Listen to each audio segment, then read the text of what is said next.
A few years ago, I was walking through an airport terminal, face streaked with tears, shaking, barely holding myself together.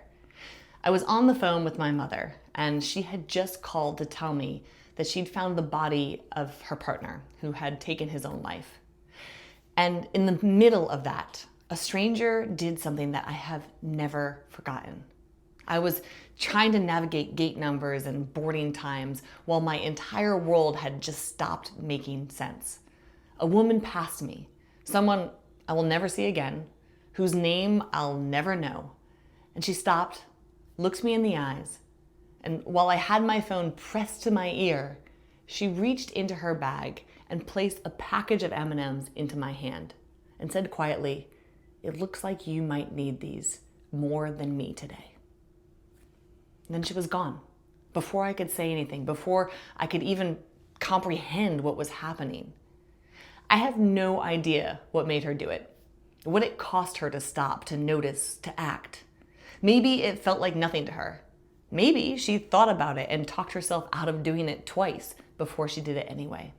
She never knew what was happening on the other side of that phone call. What I know is this: in the worst moment of a terrible day, a stranger saw me, really saw me, and she was brave enough to do something about it.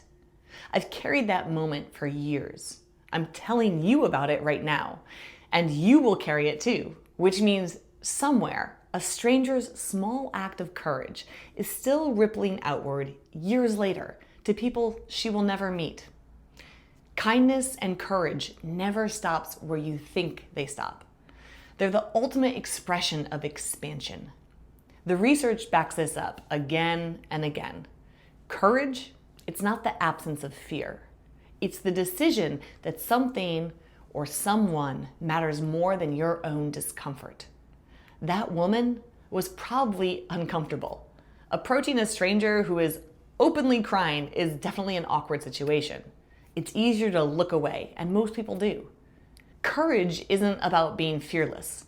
It's about being willing to fear less. And here's what makes this the most urgent human skill in this moment. A machine can optimize, process, recommend, and predict. What it cannot do is notice a stranger crying in an airport and decide that matters. That capacity lives only in you. So here's what I want you to do. I want you to think of one person right now, not a list, just one person.